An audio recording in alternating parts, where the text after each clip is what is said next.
Tonight on Newsbeat. The government shutdown may be nearing an end, but how long will it take to get back to normal? LSU fights back against childhood obesity. And how one organization is building up survivors and getting them behind the wheel. All this and more, Newsbeat starts now.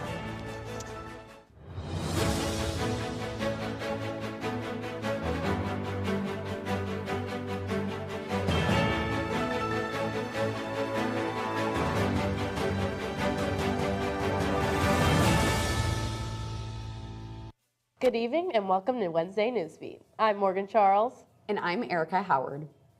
The longest federal government shutdown in U.S. history is set to end by tomorrow. For the first time in nearly 2 months, House lawmakers gathered in Washington for a floor vote. They passed a stopgap funding bill with 217 ayes and 212 nays. Upon President Trump's signature, the government will reopen and furloughed workers will return to their jobs. Amy Kiley reports on how quickly that could impact SNAP benefits and air travel. If the government reopens, how long will it take for things to get back to normal? Many are asking that question now that the shutdown appears close to ending. Today, the House is set to vote on a stopgap funding bill that's already through the Senate. The president is signaling he'd sign it. If that happens, officials say SNAP benefits could resume promptly. It appears that we're on a glide path up in Washington where the SNAP benefits will be fully honored, hopefully by the end of this week. That's likely a relief for the more than 40 million Americans who rely on SNAP for food. I'm trying to do my best to shield my daughter from how concerned I am, but at the same time, she is seeing the difference in our cupboards. She's seeing the difference in her meals. The timeline for air travel returning to normal is less certain. The FAA is still forcing flight cancellations due to air traffic controller shortages. Transportation Secretary Sean Duffy says they'd get 70% of their back pay within 48 hours of the government reopening. But I'm concerned that we're not going to have on day one controllers come back into the towers right away. Duffy says he'll rely on data to decide when the FAA can lift shutdown-related flight restrictions. We're trying to manage risk in the system to make sure people fly and fly safely. I'm Amy Kiley reporting.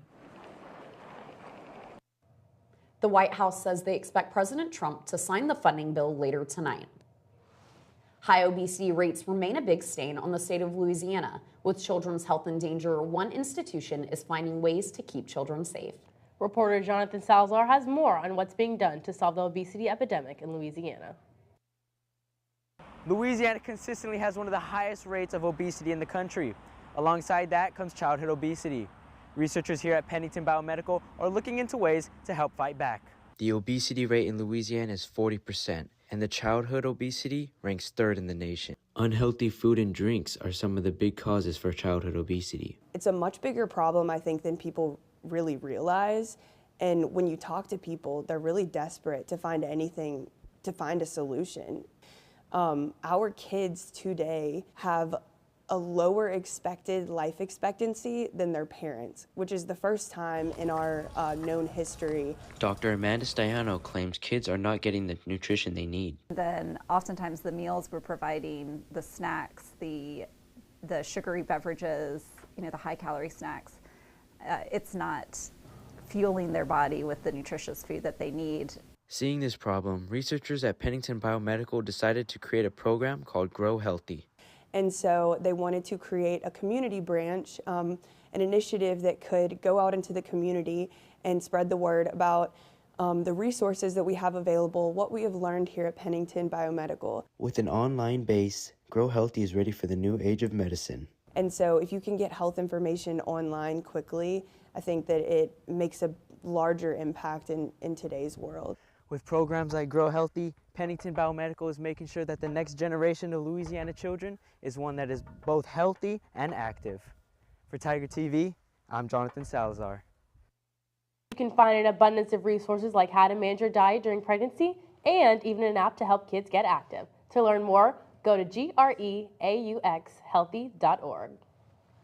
Pennington Biomedical doing some great work to help Louisiana, and they're not the only part of LSU family looking to serve the state. Yeah, Erica, the LSU Museum of Art has an exhibit allowing students like us a chance to dive deeper into the bayou. Bayou State of Mind offers museum goers a unique look at the people, places and spaces that have made Louisiana into the cultural gumbo that it is. The museum showcases work from Louisiana artists sharing their stories, creating a unique experience for locals and out-of-staters. Variations of how people see the same place and how people see the same memories and how people see the same inspiration. Because it can be translated in so many different ways, and I think that's what's really exciting when you put all of these works together. The exhibit will be open until January of 2026, and all LSU students can get in free with their student ID. Next at 5, we'll take a look under the hood of one community program offering support to survivors one ride at a time, while also offering education for college students.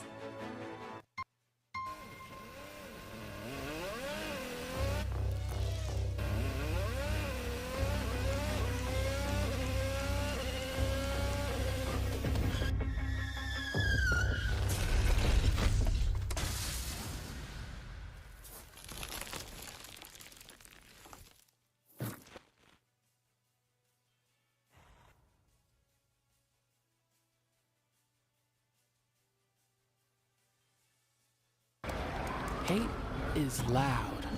It gets clicks. It gets attention. Hate, however, is actually quite small. But love. Love is the majority.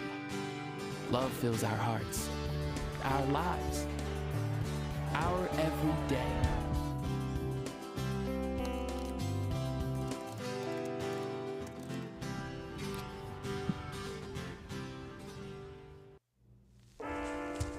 There are a lot of temptations facing young people today, like electronic cigarettes and skateboarding. Each vape pod can contain the same amount of nicotine as a pack of cigarettes. This can lead today's youth to a lifelong addiction and severe lung damage. Recall and consider the facts before making a poor decision. The health class film guy isn't the best person to talk to your kid about vaping. Got a few minutes? You are. Start the conversation with your child about vaping today. A new program at Baton Rouge Community College are using their automotive skills to give domestic violence survivors a helping hand. Reporter Courtney Evans shows us how students are fixing cars and building futures one ride at a time. Here at Baton Rouge Community College, there is a new Safe Wheels Alliance program that is giving domestic violence survivors a new way to move forward. Literally, it is also teaching students real-world skills in the automotive field. Their program allows students to do repairs on survivors' cars, helping them rebuild 1 mile at a time. And they do it with smiles all over their faces. It's actually wonderful. And we get a great opportunity to help these students and to help the community and, make a positive change in the community. For the many student workers like Dimitri, it's a more hands-on way to make a difference. And the best part of it all is the steps to getting your car fixed is just as smooth as the ride. Wonderful thing about the program is that all you have to do is just come to the school and speak to someone, and anyone can point you in the right direction to the administration, and you can join up or, bring your car up and just talk to someone on campus. They can point you in the right direction. Under the hood of the program, there's doing everything, but there's also more learning than anything. They are getting the chance to turn classroom knowledge into experience, one repair at a time. You're helping our college as well, because our students, they need real life experiences working on real customers' cars. So you're actually doing us just as much of a service as we are for you. Here at Baton Rouge Community College, the Safe Wheels Alliance program is more than just a class project. It is about giving domestic violence survivors the opportunities that they need. Reporting for Tiger TV, I'm Courtney Evans. If you or someone you know are experiencing domestic violence, a 24/7 hotline is available at 225-389-3001. Next at 5, Turkey Day is right around the corner. We'll dish out the scoop and serve up what students think the top Thanksgiving dishes are.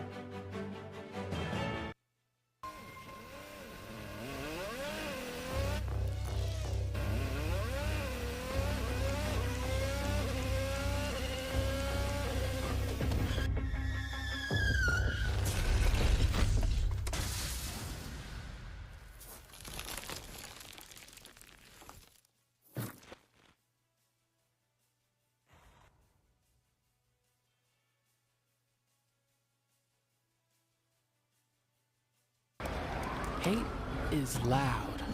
It gets clicks. It gets attention. Hate, however, is actually quite small. But love is the majority. Love fills our hearts, our lives, our everyday.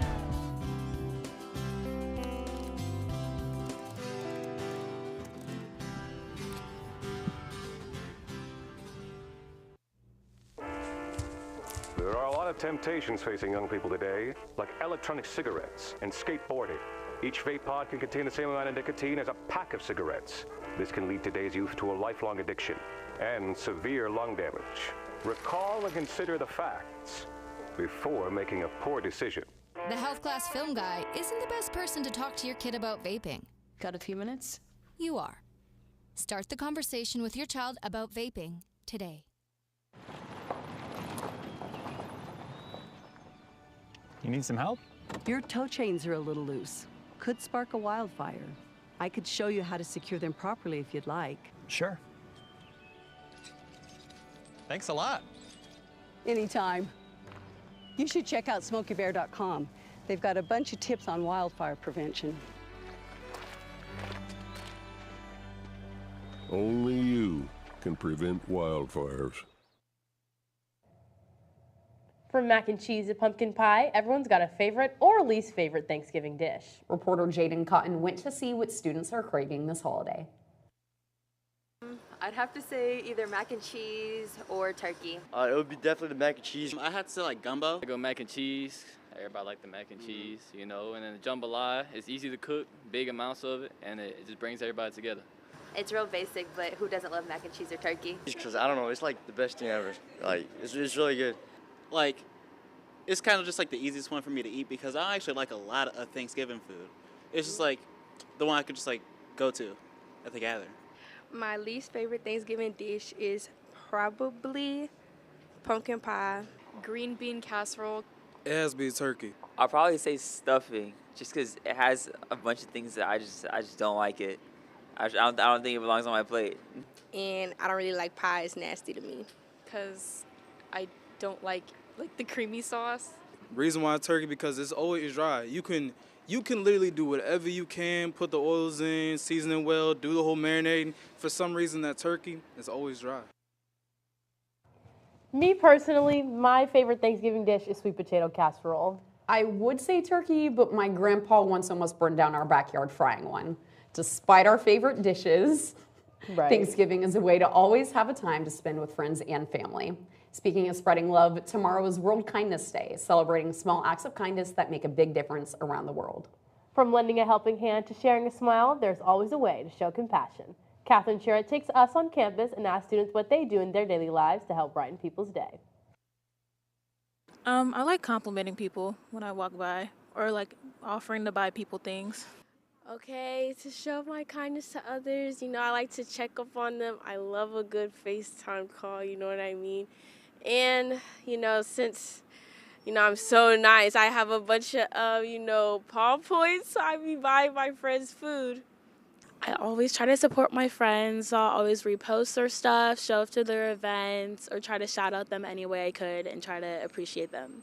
To show kindness every day, I'll say hi to somebody, I'll say good morning, I'll ask how their day is going, because literally, just having a small conversation with somebody could really make someone's day. Remember, kindness shouldn't be limited to just one day. A simple act of compassion can make a lasting impact any time of the year. Coming off their 118-point win this past Sunday against Georgia Southern, the LSU women's basketball team has the chance to make history tonight by scoring over 100 points in each of the first 4 games this year. The Tigers will face the Charlotte 49ers tonight, who sit 2-1 this season, with their only loss being against Auburn. To keep their scoring streak alive, the Tigers will need a big-time performance from their star guards Flau'jae Johnson and Michaela Williams, who have been key to LSU's offensive power this season. Tip-off is set for 7 p.m. tonight in the PMAC. Well, that's all the time we have for tonight's Newsbeat. Until next time, I'm Erica Howard. And I'm Morgan Charles. Have a great night.